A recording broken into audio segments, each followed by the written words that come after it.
할렐루야. 오늘도 하나님의 우리와 함께 하시는 줄 믿습니다. 이 복된 주간에 하나님의 큰 축복이 여러분의 삶에 임하시기를 축원합니다. 오늘 지난주에 이어 예수님처럼 생각하는 법 두 번째 시간인데, 오늘 본문 말씀은 빌립보서 1장 27절에서 30절의 말씀입니다. 우리 성경을 봉독해 드리겠습니다. 오직 너희는 그리스도의 복음에 합당하게 생활하라. 이는 내가 너에게 가보나 떠나 있으나 너희가 한 마음으로 서서 한 뜻으로 복음의 신앙을 위하여 협력하는 것과 무슨 일에든지 대적하는 자들 때문에 두려워하지 아니하는 이 일을 듣고자 함이라. 이것이 그들에게는 멸망의 증거요 너희에게는 구원의 증거니 이는 하나님께로부터 난 것이라. 그리스도를 위하여 너에게 은혜를 주신 것은 다만 그를 믿을 뿐 아니라 또한 그를 위하여 고난도 받게 하려 하심이라. 너희에게도 그와 같은 싸움이 있으니 너희가 내 안에서 본 바요 이제도 내 안에서 듣는 바니라. 서로가 서로의 마음을 안다는 것은 참 쉽고도 어려운 일입니다. 오래 살았다는 부부간에도 어느 날 갑자기 상대방이 낯설어지면서 그런 면이 있을 줄은 몰랐다고 말씀하는 사람들을 보면 그렇긴 그런 모양입니다. 다 공감을 하는 그런 말이죠. 오래 살아서 다 아는 것 같았는데 그게 아니라는 겁니다. 알고 보면 충분한 대화가 없어서 그때도 그랬으니 이번에도 그럴 거야 하면서 자기가 짐작해 버리는 것 중에서 오해가 생기게 된다는 것이죠. 부부뿐이겠어요. 요사이는 대부분의 사람들이 카톡과 문자로 서로 소통을 하지요. 너무 쉽고 편하기도 하지만 쉽지 않을 때도 있습니다. 뭐라고 쓰지? 무슨 말 하지? 어느 분이 아주 친한 분에게 이제 카톡 문자를 보냈대요. 답이 없어요. 시간이 흘러가니 답답한 마음이 들었답니다. 별 생각이 다 들더래요. 삐쳤나? 내가 잘못했나? 그러다가 그러려면 그러라지 뭐. 혼자서 마음의 드라마를 찍다가 나중에 그 문제가 통신사의 잘못으로 전달이 되질 않았다는 걸 알게 되었을 때 참 나도 모자란 사람이다라는 걸 깨닫게 됐다는 그런 얘기예요. 메라비안 법칙이라는 게 있는데 그 중에 이런 얘기가 있어요. 사람 간 대화를 구성하는 요소 중에 문자나 목소리 같은 언어적 요소가 차지하는 비중은 7%, 비언어적 요소인 얼굴 표정, 몸짓 이런 것이 차지하는 비중은 93%라는 거예요. 그러니 꼭 말을 해야만 아는 것보다 그냥 만나고 얼굴을 바라봄으로 느끼는 부분이 사실은 더 많다는 것입니다. 그럼 왜 우리의 느낌에 오해가 생길까요? 그건 불행히도 사람은 잘 변하기 때문이라는 거예요. 젊어서 연애할 때 죽도록 사랑해. 그래서 믿었는데 지금은 어때요? 아직도 그 말의 유통기간이 지나지 않았나요? 또 어떤 부분은 열심히 싸우다가 문득 오늘 저녁은 뭘 해 먹지? 하고 저녁 걱정을 하잖아요. 한결같이 미워하겠다. 내가 결심을 하지만 그렇지 못합니다. 참 다양한 일이에요. 그리고 사람은 자기가 결정하고도 다른 사람의 말을 들으면 또 바꿔버리지 않습니까? 그렇게 연약하고 변하기 쉬운 존재가 바로 우리라는 거예요. 그래서 서로가 서로를 확실하게 느끼려면 가장 중요한 것이 서로 간의 믿음, 신뢰라는 거예요. 변하지 않는다는 확신이 있어야 자기가 받는, 상대방으로부터 받는 그 느낌으로 행복할 수가 있고 확신을 할 수가 있다는 것입니다. 우리는 하나님에 대해서 어떨까요? 하나님을 신뢰한다는 것은 참 행복한 일이지요. 왜냐하면 하나님은 변함이 없으시기 때문에요. 그리고 우리의 마음까지도 아시는 성령께서 우리 속에 거하시기 때문에 우리는 하나님의 우리를 죽기까지 사랑하신다는 말씀에 확신을 가지고 행복해할 수가 있다는 겁니다. 오늘 등장하는 바울도 회심한 후에 변함이 없는 사람이었어요. 오늘 말씀인 빌립보서는 바울이 빌립보 성도에게 전한 편지예요. 빌립보에 편지할 시기에는 바울은 쇠사슬에 매인 채 로마의 황제 시저의 판결을 기다리고 있던 때였어요. 그런 시기에 감사하게도 이 빌립보 교회 성도들은 감옥에 갇힌 바울을 내버려 두지 않고 에바브로 디도를 보내서 바울의 옥바라지를 하게 했어요. 그것뿐만이 아니에요. 많은 물질과 함께 보내서 도왔다는 거예요. 서로 사랑하고 하나님의 선교 사역에 대한 감사가 없다면 할 수 없는 일이었다는 것이죠. 서로 멀리 떨어져 보지도 못하지만은 그 갇혀있는 마음을 그대로 느끼고 있었다는 거예요. 바울은 그들에게 감사의 편지를 보낸 거예요. 나의 매임이 도리어 복음 전파에 진전이 되었다. 나를 비방하는 자들을 통해서도 전파되는 것은 그리스도이시다. 내가 순교하면 그리스도께서 존귀하게 되실 것이고 내가 살면 그리스도의 몸인 교회가 더욱 든든히 설 것이다. 그러므로 나는 지금 기뻐하고 있다. 바울은 그의 매임을 걱정하는 빌립보 교회 성도들을 믿음의 말로 위로를 했어요. 그런 후에 바울은 빌립보 교회 성도들에게 믿음의 성령과 기쁨을 더해주기 원하는 그런 마음으로 권면을 하고 있습니다. 빌립보서 1장 27절의 말씀이에요. 오직 너희는 그리스도의 복음에 합당하게 생활하라. 그러면서 바울은 그들이 그리스도의 복음에 합당하게 생활을 하려면 우선 한 마음 한 뜻으로 복음을 위하여 협력해야 함을 말씀하고 있어요. 한마디로 바울은 빌립보 교회 성도들에게 하나가 될 것을 당부하고 있습니다. 예수님의 마음으로 살게 되면 서로 신뢰하고 오해가 없고 서로의 느낌이 행복하고 하나가 될 수 있다라는 걸 분명하게 말씀하고 있는 거예요. 그래서 예수님처럼 생각하며 하나 되는 삶의 모습은 어떤 것인가? 계속해서 첫째가 하나님의 능력을 의지하는 삶을 사는 것이다 라는 것입니다. 내가 예수님처럼 생각하며 산다는 것은 예수님과 하나가 되는 삶 아니에요? 구체적으로 이게 뭐냐? 내가 내 능력으로 산다는 마음이 아니라 하나님의 능력을 의지한다는 거예요. 사실 우리의 능력이라는 거 얼마나 제한적입니까? 여호수아가 백성들에게 도전했던 말을 들어보세요. 너희가 섬길 자를 오늘 택하라. 오늘 나와 내 집은 여호와를 섬기겠노라. 여호수아서 24장 15절에 말씀하잖아요. 여호수아 보세요. 얼마나 능력 있는 사람이에요. 가나안 정탐했던 특수부대원이었어요. 여리고에서 승리했어요. 여호수아 10장에 보면 하나님께서 아모리군을 패하게 하시고 이스라엘에게 승리를 주던 그날에 여호수아는 이스라엘 백성이 보는 데서 하나님께 담대히 이렇게 기도하고 외쳤지 않았습니까? 태양아 기브온 위에 머물러라. 달아 너도 아얄론 골짜기에 머물러라. 그랬더니 이스라엘군이 그들의 원수를 다 쳐부술 때까지 해와 달은 각 자리에서 머물러 있었지 않았습니까?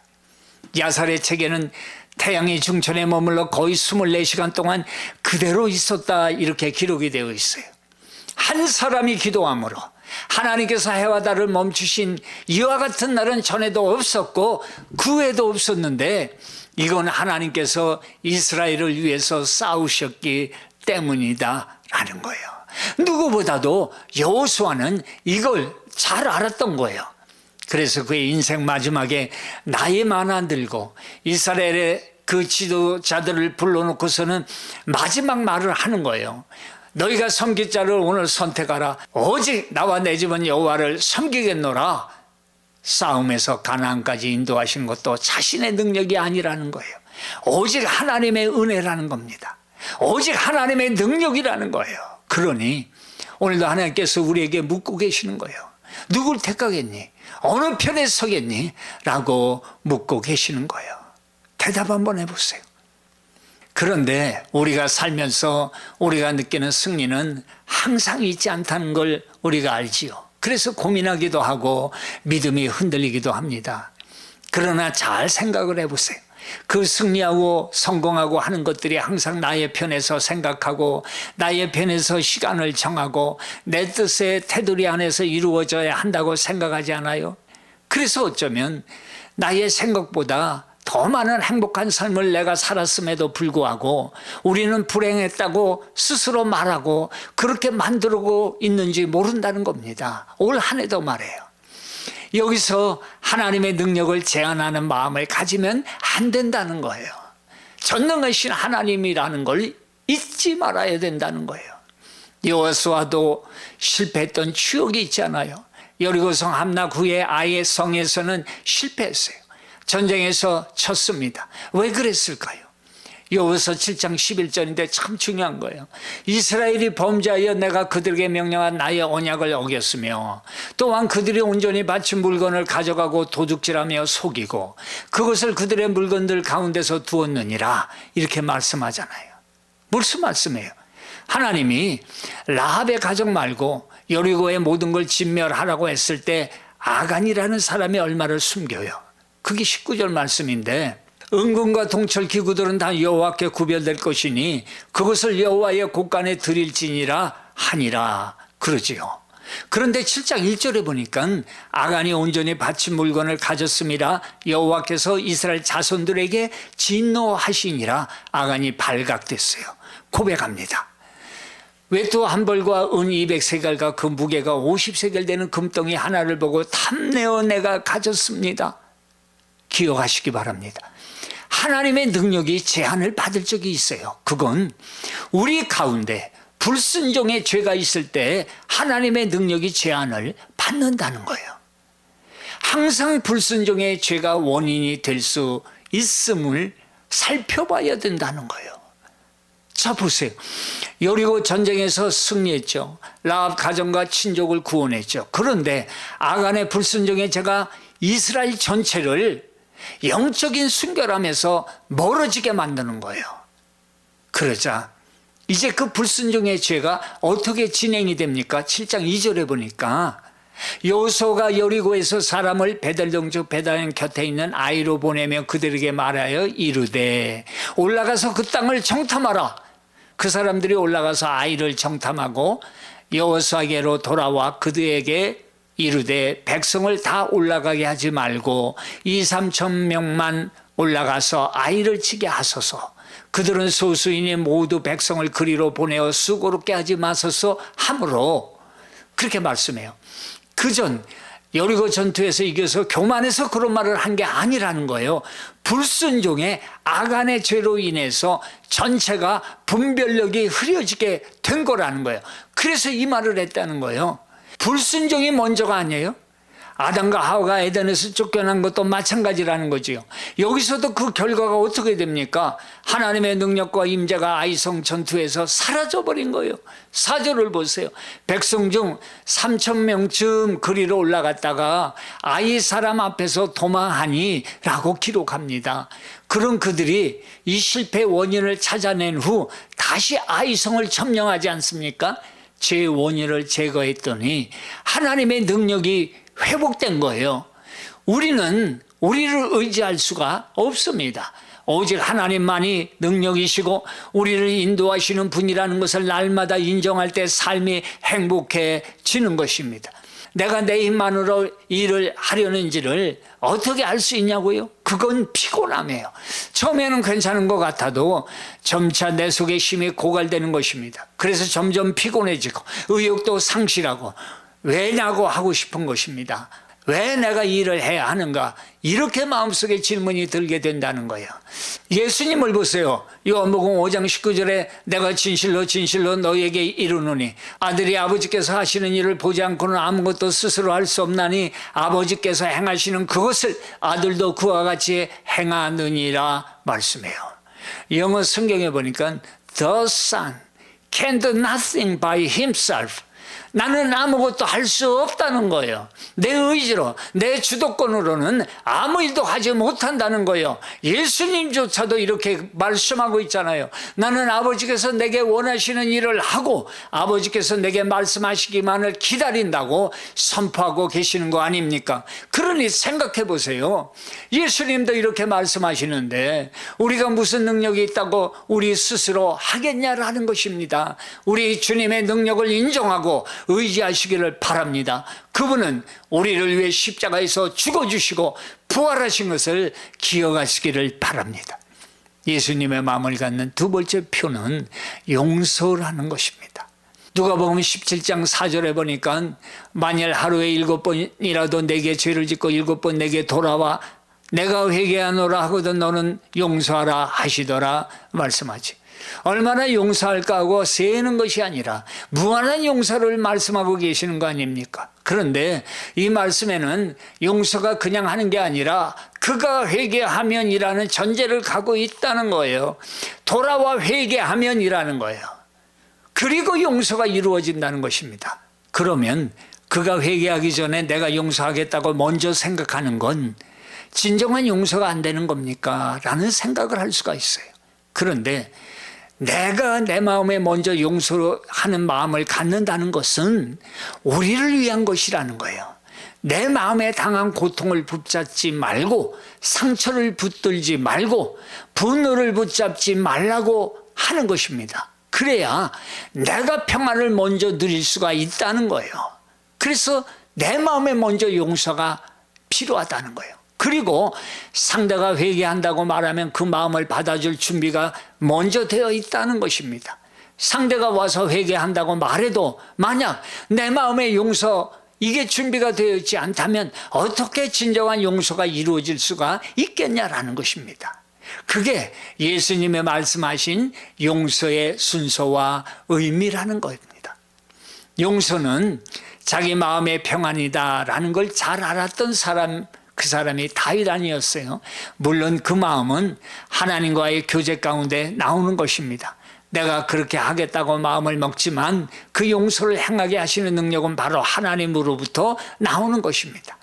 사무엘하 19장에 보면 다윗의 아들 압살롬의 반란을 피해 피난을 갔다가 아들이 죽고 다시 성으로 돌아오는 그런 길이었죠. 그때 요단강에 이르렀는데 시므이라는 사람이 나와서 자기의 목숨을 위해서 다윗에게 용서를 구했습니다. 그가 누구냐 하면 다윗이 예루살렘 성을 비우고 도망갈 때에 다윗을 따라다니면서 저주했던 사람이에요. 19절에 보니까 내 주여 원하건대 내게 죄를 돌리지 마옵소서. 내 주 왕께서 예루살렘에서 나오시던 날에 종의 패역한 일을 기억하지 마옵시며 왕의 마음에 두지 마옵소서. 왕의 종 내가 범죄한 줄 아옵기에 오늘 요셉의 온 족속 중 내가 먼저 내려와서 내 주 왕을 영접하나이다. 그래요. 그런데 이 사람 다윗이 아들의 반란을 울며 쫓겨갈 때는 뭐라 그랬냐면 16장 7절에 잘 나와 있어요. 피를 흘린 자요, 사약한 자요, 가거라 가거라. 사울의 족속의 모든 피를 여호와께서 내게로 돌리셨도다. 그를 이어서 내가 왕이 되었으나 여호와께서 나라를 내 아들 압살롬의 손에 넘기셨도다. 보라, 너는 피를 흘린 자이므로 화를 자초하였느니라 하는지라. 이렇게 기록돼요. 다윗의 입장에서 이 말을 듣고는 생각해 보세요. 사울에게 당하기만 한 자기를 향해, 그리고 끝까지 사울을 위해 산 자기를 향해 말도 안 되는 소리로 외치면서 내 아들이 그렇게 반란을 일으킨 건 바로 내가 사울을 죽였기 때문이다, 이런 얘기를 하는 거예요. 아니 이게 말이 됩니까? 자기가 뭘 안다고. 아무리 지금 처지가 그렇다고 말을 막 해대고 있었던 시므이예요. 얼마나 억울했겠어요. 그러나 그때 다윗은 그것도 하나님의 심판이라 여기면서 참았어요. 상황이 바뀌어 다시 왕권을 회복하고 돌아오자 시므이가 그가 속한 사울 족속 베냐민 사람들은 다윗의 복을 두려워하지 않을 수가 없었던 거예요. 지난 일을 마음에 두지 말고 기억하지 말고 내가 범죄했습니다, 그렇게 말을 하는 거예요. 그때 다윗의 장군이 시므이가 여호와의 기름 부으신 자를 저주하였으니 그로 말미암아 죽어야 마땅하지 아니하겠나이까, 죽여버리겠다는 거예요. 그들을 결코 용서하지 말아야 한다는 그 측근의 강한 주장에도 다윗은 시므이를 또 용서하고 받아들입니다. 진정한 용서는 가해자가 아니라 피해자가 하는 것이라는 것을 보여주는 것입니다. 예수님은 십자가에서 저들을 용서해달라고 하셨어요. 예수님은 피해자예요. 예수님은 하나님의 주신 말씀대로 말하시고 하신 대로 그렇게 사신 분이셨어요. 그러면 예수님은 하나님께 왜 이런 용서를 부탁하신 걸까요? 이렇게 봐야 합니다. 예수님은 인간의 몸을 입은 하나님이시잖아요. 그러니까 하나님께서 하나님에게 저들을 용서해달라고 스스로 말씀하시는 거 아니에요. 부탁 안 하셔도 다 아시는데 굳이 이렇게 용서를 말씀하시는 것은 들으라는 거예요. 하나님의 마음이 어떠하신지를 보여주고 계시는 거예요. 이 십자가의 사건을 통한 용서의 메시지를 직접 우리의 귀로 들으라고 하나님께서 들려주시는 거라는 거예요.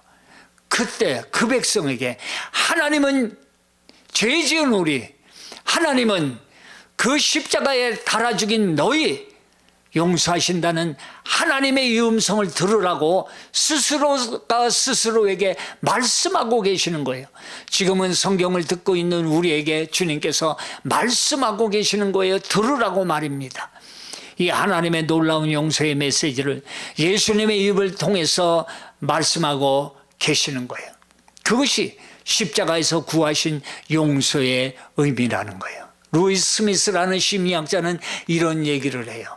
사람이라면 누구나 다른 사람의 고통을 은연중에 즐기는 본성이 있습니다. 뭐 한마디로 인간의 죄성이죠. 그렇게 누군가를 용서하기가 쉽지 않고 말로는 용서한다고 해도 마음에서 우러나는 진정한 용서로 이어지지 않습니다. 말을 해요. 그래서 처음에는 힘이 들지만 먼저는 분노의 감정 그대로 가지고 용서해라. 둘째는 근본적인 자기 감정과 마주하면서 용서해라. 세 번째는 할 수 있는 만큼 조금씩 용서해라. 네 번째는 시간을 두고 천천히 용서해라. 이런 얘기를 해요.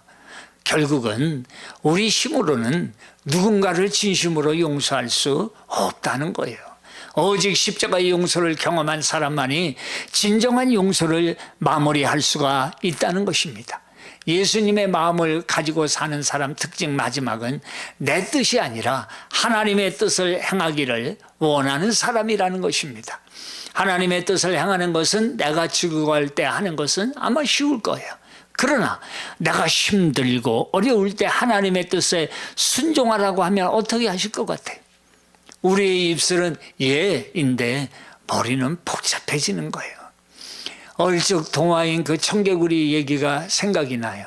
청개구리는 어머니 살아생전 너무나 속을 썩였어요. 동으로 가라 하면 서로 가고, 서로 가라 하면 동으로 갔어요.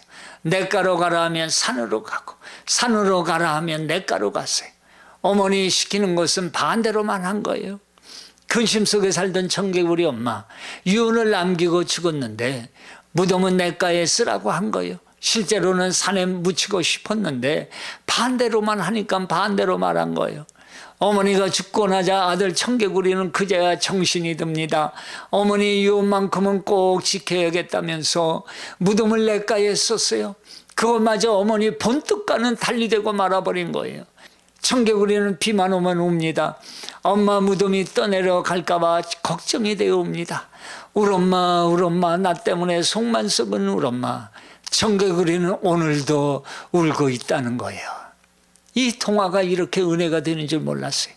살아생전 잘할 걸 후회하는 청개구리 같은 자녀 많습니다. 우리 자신, 나 자신이기도 합니다. 그러면 예수 믿는 우리, 주님 말씀대로 살기보다는 내 마음대로 살아가는 영적 청개구리가 바로 나는 아닌가? 때늦은 후회 때문에 슬픔의 주인공은 되지 말자는 것입니다. 요한복음 6장 38절에 예수님은 내가 하늘에서 내려온 것은 내 뜻을 행하려 함이 아니요 나를 보내신 이의 뜻을 행하려 함이니라 말씀해요. 오늘날 우리는 어떻습니까? 내가 하고 싶은 일이 아니라 하나님이 원하시는 일을 하기 위해 살아 있습니다. 이렇게 말하는 사람은 지극히 드물어요. 아니, 우리 모두는 내가 하고 싶은 것을 하고 싶다, 하고 싶을 때 하고 싶다, 하고 싶은 곳에서 하고 싶다, 하고 싶은 사람과 하고 싶다, 자기 중심적이지 않습니까? 에덴 동산 낙원에 잃어버린 것에서부터 회복에 이르기까지 하나님에 대한 순종의 법칙은 변함이 없다는 거예요. 에덴 동산에서의 불순종은 생명나무로 가는 길을 막아버렸다면 요한계시록 22장 14절에 그 계명들을 행하는 자들은 복이 있으니 이는 저희가 생명나무에 다시 나간다, 이렇게 기록이 되어 있잖아요. 이런 말씀처럼 순종이라는 것은 다시 그 길을 회복해 하신 거예요. 하나님의 뜻에 순종하는 그 삶 말입니다. 어떻게 에덴의 불순종이 순종으로 변하게 됐습니까? 그건 예수님의 십자가에 죽기까지 순종함으로 그 길을 주님께서 열어놓으셨다는 거예요. 로마서 5장 19절에 말씀하시잖아요. 한 사람의 순종하심으로 많은 사람이 의인이 되었다. 빌립보서 2장 8절 이하에 보면 죽기까지 복종하셨으니 이러므로 하나님이 그를 지극히 높였다. 히브리서 5장 8절 이하에 보면 그가 순종함을 배워서 자기를 순종하는 모든 자에게 영원한 구원의 근원이 되셨다. 이처럼 예수님의 모든 구원하시는 사역의 목적은 우리가 죄사함 받아서 하나님의 자녀가 되어서 하나님 앞에서의 하나님의 뜻의 순종을 다시 회복하는 데 있었다는 것입니다.